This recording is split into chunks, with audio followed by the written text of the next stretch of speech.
Hi everyone, in behalf of Kapurong Tagalog PH channel, we are here now in Music Beats channel to show you the best drama and action story we present now to everyone.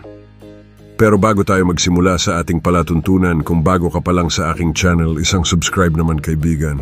Maraming salamat po. Huwag na nating patagalin pa ang pinakahihintay na storya ng buong Pilipinas na pinamagatang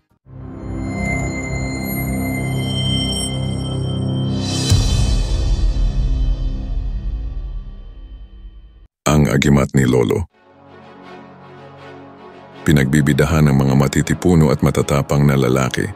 Sa pangunguna ni Eco Delgado ang kanyang pagbabalik muli sa eksena, Diego Castillo ang bagong artista, at sinundan naman ni Cardo Baligsay ang muli niyang pagganap.